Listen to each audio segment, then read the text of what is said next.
either it's too hard to grip, they don't have the wrist flexibility, so it's a pain on the collarbone, or they feel like the bar's going to choke them, or too much pain on their shoulders, things, a bunch of excuses not to do them. But we're going to show you ways to do them so you can avoid those issues. Or you got the guy on the squat rack doing curls with tens on them or something like that. So one of the problems you come into when you're trying to do squats is you got somebody doing curls at the squat rack. So there's really no reason for this other than wanting attention. But what kind of attention are you getting yourself if you're squatting, if you're curling 95 pounds right now?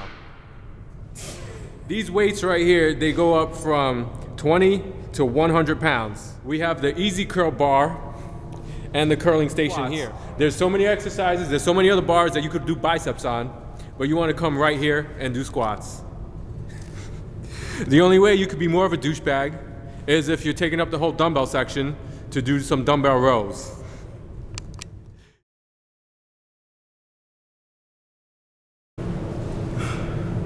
So now you got the guy here that's taking up the entire dumbbell section to do his rows. So you're trying to get your reps in, you're trying to do your set, but you don't want to be distracted, and you want to get your reps. So I hope nobody's using the whole dumbbell section for about 10 minutes while this guy gets his rows in, because that's important to him. So like, you couldn't take a few steps back, you couldn't be a little considerate. You couldn't do the rows over a bench, you have to do them right there over the entire rack of dumbbells. Drop set. Drop set.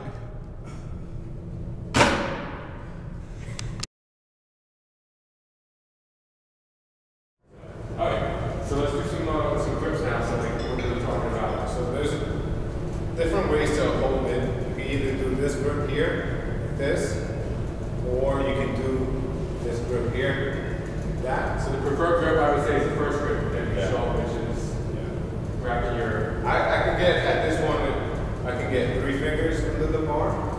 I still can't get my pinky under there.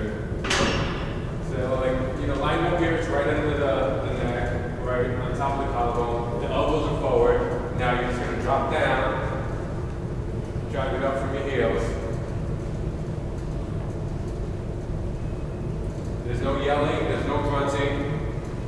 It's just I went this way. Not this way. It's just breathing, inhale, exhale. That's all you really want to do right here.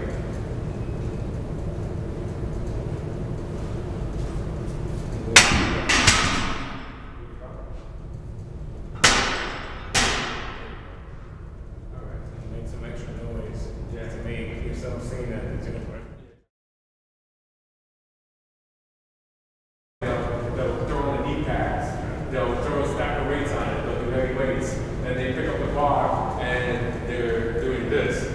And they're like grunting and making all the stories, but you're barely moving your knees. First squats are such a good exercise because you have to have good postural integrity in order to do them correctly. Because otherwise the weight just drops down. If you don't have good posture, if you have anything like if you have a weak core or weak shoulders or whatever it may be, you're not gonna come to the gym and do the front squat. Everyone has an excuse like, oh, I bumped my knee, I tweaked my knee, and oh, I'm going to skip legs, I'm going to skip the squats, but they can have like a torn rotator cuff, bad shoulder. My shoulders are still going to bench. Yeah, and then they're like pushing through the bench, trying to put them all that weight. So they're going to work through it, but they can't work through a little scrape on it. You got a little scrape on your knee, you can't do squats, but you got a torn rotator cuff, you're still trying to put up 315 on the bench.